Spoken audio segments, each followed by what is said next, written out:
మీనా, సుమతి వాళ్ళ అమ్మతో కబుర్లు చెప్పుకుంటూ ఉంటారు. ఈలోపే పక్కింటి వాళ్ళొస్తారు. "ఏం మీనా, ఇప్పుడు గానీ మీ అమ్మ ఇల్లు గుర్తు రాలేదా? ఏంటి మీ ఆయన అసలు రానివ్వట్లేదా?" "అదేం లేదు పిన్ని" అని చెప్తుండగానే, "ఆషాఢం కదా అందుకే తీసుకొచ్చాను." "ఓహో! ఆషాఢం అని వచ్చిందనమాట. మరి కూతురొచ్చినందుకు ఏం కోసి పెడుతున్నావు? మేకలా? కోళ్ళా?" అని చెప్పగానే, "దానికి ఏమి ఇష్టమైతే అది తినిపిస్తాను." "సరే సరే మీనా, సంతోషంగా ఉండు సరేనా?" అని చెప్పేసి వాళ్ళు అక్కడి నుంచి వెళ్తారు.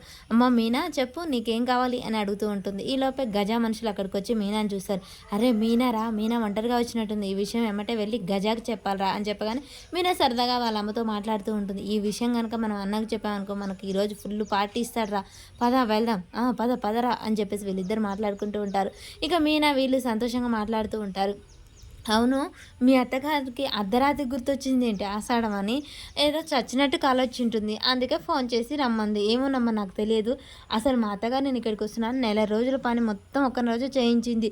మీరక్కడికొచ్చే వరకు తెలియనే తెలియదు నాకు మీరొచ్చారని. అంత దాచిపెట్టి ఉంచింది. అనగానే అసలు మీ అత్తగారింట్లో ఆడవాళ్ళు ముగ్గురున్నారు కదా అక్క! నువ్వొక్కదానివే ఎందుకు చేస్తున్నావు పని? అని చెప్పేసి అనగానే అత్తారిల్లన్నాక చేయాల్సిందే కదా తప్పదు అని చెప్పేసి అంటూ ఉండగానే మీనా ఏమో అమ్మ ఇగ మా ఆడపడుచంటే ఉద్యోగం చేస్తుంది మౌనిక. తనని ఏ పని చేయనీయను.